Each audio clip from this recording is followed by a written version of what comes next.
அனைவருக்கும் வணக்கம் மக்களே. இந்த ஒரு வீடியோவில் நம்ம எதை பற்றி பார்க்க போகிறோம் அப்படின்னா, எல்லாருமே ஃபோட்டோலே தம்ப்நெயிலே டைட்டிலே பார்த்துருப்பீங்க மக்களே. ஆமாங்க, இந்த 2025ஆம் ஆண்டு முடியக்கூடிய இந்த சூழ்நிலையில் 25-26ஆம் ஆண்டில் நடுவில் இந்த போஸ்ட் ஆஃபீஸ் ஜிடிஎஸ் வேலைவாய்ப்புக்கான புதிய நோட்டிஃபிகேஷன் அஃபிஷியலாக ரிலீஸ் பண்ணி கொடுத்துருக்குறாங்க. சரிங்களா? இந்த போஸ்ட் ஆஃபீஸ் ஜிடிஎஸ் வேலைவாய்ப்பை பொறுத்த வரைக்கும் ஒரு வருஷத்தில் 2 தடவை நோட்டிஃபிகேஷனை அஃபிஷியலாக ரிலீஸ் பண்ணி கொடுப்பாங்க. அந்த வரிசையில் பார்க்கும்போது இது 2வது நோட்டிஃபிகேஷனாக நமக்கு கொடுத்துருக்குறாங்க. சரிங்களா? ஒரு வருஷத்தில் கடைசியாக இந்த நோட்டிஃபிகேஷன் ரிலீஸ் பண்ணுறாங்க. சரிங்களா? ஸோ இதில் ஆல் ஓவர் இந்தியா ஃபுல்லாக வந்து பார்த்தீங்கன்னா 98,000க்கும் மேற்பட்ட வேகன்சி அஃபிஷியலாக ரிலீஸ் பண்ணுறாங்க. ஸோ இதில் தமிழ்நாடுக்கு மட்டும் இந்த 38 மாவட்டத்திற்கும் சேர்த்து கிட்டத்தட்ட 32,500க்கும் மேற்பட்ட வேகன்சி ரிலீஸ் பண்ணியிருக்காங்க. சரிங்களா? ஸோ நமக்கு வந்து 3 வகையான போஸ்டிங்க்கு இந்த தடவை ரிலீஸ் பண்ணியிருக்காங்க. அதாவது branch post master, assistant branch post master, GDS Gramin Dak சேவக்னு சொல்லிட்டு இந்த 3 வகையான போஸ்டிங் தான் நமக்கு நோட்டிஃபிகேஷனை அஃபிஷியலாக ரிலீஸ் பண்ணியிருக்காங்க. இந்த 3 வகையான போஸ்டிங்க்கு நம்ம மினிமம் என்ன படிச்சிருக்கணும், மேக்ஸிமம் என்ன படிச்சிருக்கணும், இந்த வேலைவாய்ப்பில் யாருக்கெல்லாம் முன்னுரிமை கொடுப்பாங்க, எம்ப்ளாய்மெண்ட் ஆஃபீஸில் பதிவு பண்ணியிருக்கிறவங்களுக்கு இதில் என்ன முன்னுரிமை கொடுக்க போகிறாங்க. சரிங்களா?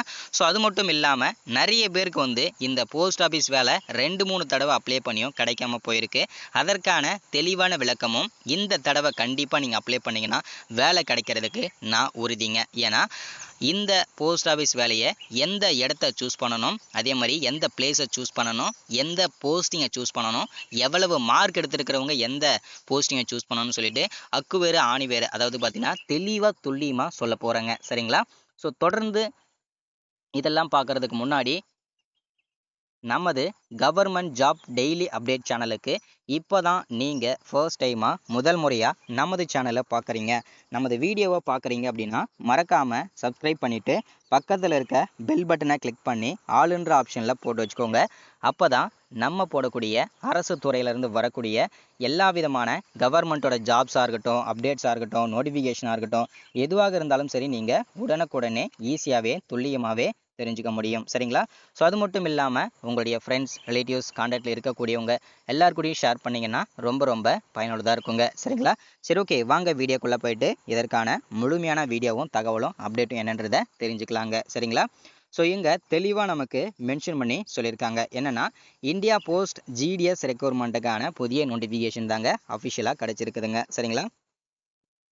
ஃபஸ்ட்டு நம்ம பார்க்க போகிறது இந்த வேலைவாய்ப்புக்கான நோட்டிஃபிகேஷன் எங்கேருந்து வந்திருக்குது அப்படின்னா, எல்லாருக்குமே தெரிஞ்ச விஷயம் தான். இந்திய அஞ்சல் துறையிலிருந்து தான் இந்த வேலைவாய்ப்புக்கான புதிய நோட்டிஃபிகேஷன் அஃபிஷியலாக கிடச்சிருக்குதுங்க. சரிங்களா? என்னென்ன போஸ்டிங்லாம் நோட்டிஃபிகேஷன் கிடச்சிருக்குது அப்படின்னா, கிராமின் டக் சேவக் ஜிடிஎஸ் அப்படின்னு சொல்லுவாங்க. அடுத்ததாக பிரான்ச் போஸ்ட் மாஸ்டர் பிபிஎம் அப்படின்னு சொல்லுவாங்க. அடுத்தது அசிஸ்டன்ட் பிரான்ச் போஸ்ட் மாஸ்டர். இந்த 3 வகையான போஸ்டிங்கு தான் நமக்கு இந்த தடவை நோட்டிஃபிகேஷன் அஃபிஷியலாக ரிலீஸ் பண்ணியிருக்காங்க. சரிங்களா? டோட்டல் நம்பர் ஆஃப் போஸ்டிங் அப்படின்னு பார்த்தோம்னா டோட்டலாக நமக்கு 32,500க்கும் மேற்பட்ட வேகன்சி அஃபிஷியலாக கிடச்சிருக்குதுங்க. சரிங்களா?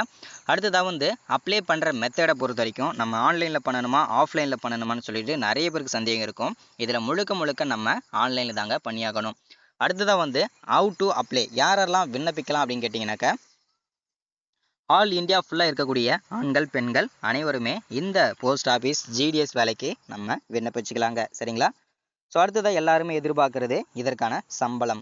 இதுக்கான சேலரியை பொறுத்த வரைக்கும் பார்த்தீங்கன்னாக்கா, ஸ்டார்டிங் நம்ம போயிட்டு ஜாயின் பண்ண உடனே பார்த்தீங்கன்னா ஸ்டார்டிங் சேலரியே வந்து 10,000லேருந்து ஸ்டார்ட் பண்ணி 29,000 வரைக்கும் இதற்கான சேலரி கிடைக்குங்க. சரிங்களா? ஸோ இது வந்து பார்த்தீங்கன்னா ஜென்ரலாக இருக்கிறது. அதுக்கப்புறம் உங்களுக்கு 5 வருஷம் 10 வருஷம் எக்ஸ்பீரியன்ஸ் ஆக உங்களுக்கு 50,000லேருந்து 1,00,000 வரைக்கும் கூட சேலரி வந்து இதில் கிடைக்கும். சரிங்களா? ஸோ அதுலேயே ஹையர் போஸ்டிங்லாம் இருக்குங்க இந்த போஸ்ட் ஆஃபீஸில். சரிங்களா? ஸோ அடுத்தலாம் வந்து அடுத்தடுத்து நீங்கள் வந்து ப்ரொமோஷன் அப்போ உங்களுக்கு சேலரி இன்க்ரிமெண்ட் ஆகுங்க. சரிங்களா? அது மட்டும் இல்லாமல் கவர்மெண்ட்லேருந்து வரக்கூடிய பென்ஷன், அது மட்டும் இல்லாமல் அலவன்சஸ் எல்லாமே உங்களுக்கும் கிடைக்குங்க. சரிங்களா? அடுத்தது நம்ம பார்க்க போகிறது ஏஜ் லிமிட். வயது வரம்பை பொறுத்த வரைக்கும் பார்த்தீங்கன்னாக்கா, மினிமம் 18 வயசு கம்ப்ளீட்டாக இருக்கக்கூடிய அனைத்து ஆண்கள், பெண்கள் அனைவருமே விண்ணப்பிக்க ஸ்டார்ட் பண்ணிக்கலாங்க. மேக்ஸிமம் 40 வயசு வரைக்கும் ஜென்ரல் கேட்டகரியில் இருக்கிற அனைவருமே விண்ணப்பிச்சுக்கலாம். இதுவே நீங்கள் எஸ்சி, எஸ்டி, பிடபிள்யூ இந்த கேண்டிடேட்டில் வரீங்கன்னா நீங்கள் 40லேருந்து 45 வயசுக்கு கூட நீங்கள் விண்ணப்பிச்சுக்கலாம். உங்களுக்கு 5 வருஷம் வயது தளர்வு கொடுத்துருக்குறாங்க. அதுவே நீங்கள் பிடபிள்யூ இல்லாமல், எஸ்சி, எஸ்டி இல்லாமல் ஓபிசி கேண்டிடேட்டில் வருவீங்க இல்லையா, BC, MBC, BCM, SCA, OBC இவங்க எல்லாருமே வந்து ஓபிசி செலக்ட் பண்ணி தான் விண்ணப்பிப்பீங்க. ஸோ இவங்களுக்கு வந்து 3 வருஷம் வயது தளர்வுங்க. அதாவது 40லேருந்து 43 வயசு வரைக்கும் கூட விண்ணப்பிச்சுக்கிற மாதிரி கொடுத்துருக்குறாங்க. அடுத்ததா அப்ளை பண்ணுறதுக்கு வந்து அப்ளிகேஷன் ஃபீஸ் வந்து ஓபிசி கேண்டிடேட்டில் யாரெல்லாம் வருவீங்க இப்போன்னு சொன்னேன் இல்லையா, இவங்களுக்கு எல்லாருக்குமே ரூ. 100 வந்து அப்ளை பண்ணும்போது ஃபீஸ் வந்து ரூ. 100 கேட்கும். அதை வந்து நீங்கள் ஆன்லைன்லேயே வந்து கிரெடிட் கார்டு மூலிமா பண்ணிக்கணும், டெபிட் கார்டு மூலிமா பண்ணிக்கலாம், நெட் பேங்கிங் மூலிமா பண்ணிக்கலாம். சரிங்களா? அதுவே நீங்கள் எஸ்சி எஸ்டியாக இருக்கீங்கன்னா, பிடபிள்யூஆ இருக்கீங்கன்னா உங்களுக்கு எந்த விதமான ஃபீஸ் கிடையாது. ஃப்ரீயாக நீங்கள் விண்ணப்பிச்சுக்கிற மாதிரி கொடுத்துருக்குறாங்க. அடுத்ததா செலெக்ஷன் ப்ராசஸ். இந்த செலெக்ஷன் ப்ராசஸ் பார்க்கறதுக்கு முன்னாடி நம்மளுடைய ஸ்ட்ராட்டஜி எல்லாருக்குமே தெரிஞ்சுக்கணும் இல்லையா?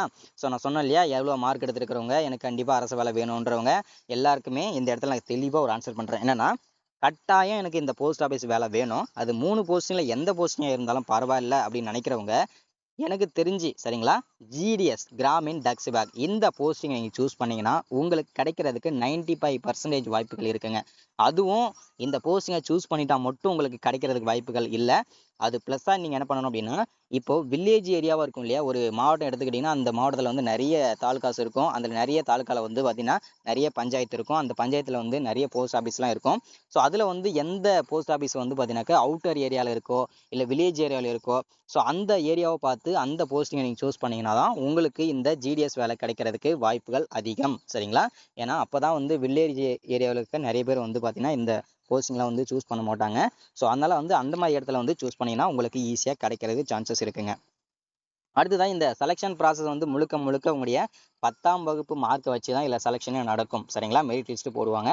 டோட்டலாக நமக்கு 5லேருந்து 7 மெரிட் லிஸ்ட் வந்து வருங்க. சரிங்களா? ஸோ அதில் எந்த விதமான சந்தேகம் வேண்டாம். இதில் குவாலிஃபிகேஷனை பொறுத்த வரைக்கும் மினிமம் நீங்கள் 10ஆம் வகுப்பு தாங்க படிச்சிருக்கணும். அதற்கு மேலே நீங்கள் என்ன படிச்சிருந்தாலும் எலிஜிபிள் தான். பட் ஆனால் நீங்கள் 10ஆம் வகுப்பு மார்க்கை வச்சு மட்டும்தான் இதில் விண்ணப்பிக்க முடியுங்க. சரிங்களா? அடுத்தது கடைசியாக நம்ம பார்க்க போகிறது அப்ளை பண்ணுறதுக்கு என்னென்ன டாக்குமெண்ட்லாம் தேவைப்படும் அப்படின்னு கேட்டிங்கன்னா, ஃபஸ்ட்டு உங்களுடைய பாஸ்போர்ட் சைஸ் ஃபோட்டோ, உங்களுடைய signature, Aadhaar card, mobile number, email ID, education certificate, community certificate, disability certificate, income certificate, அடுத்தது self clarification by transgender candidate certificate, age ப்ரூஃப்காக உங்களுடைய 10வது மார்க் ஷீட்டு, அடுத்தது என்ஓசி சர்டிஃபிகேட்டு, அடுத்தது வந்து இது எல்லாமே ரொம்ப ரொம்ப அவசியமானதுங்க. சரிங்களா? ஸோ எல்லாமே இதெல்லாமே ரெடி பண்ணி வச்சுக்கோங்க. சரிங்களா?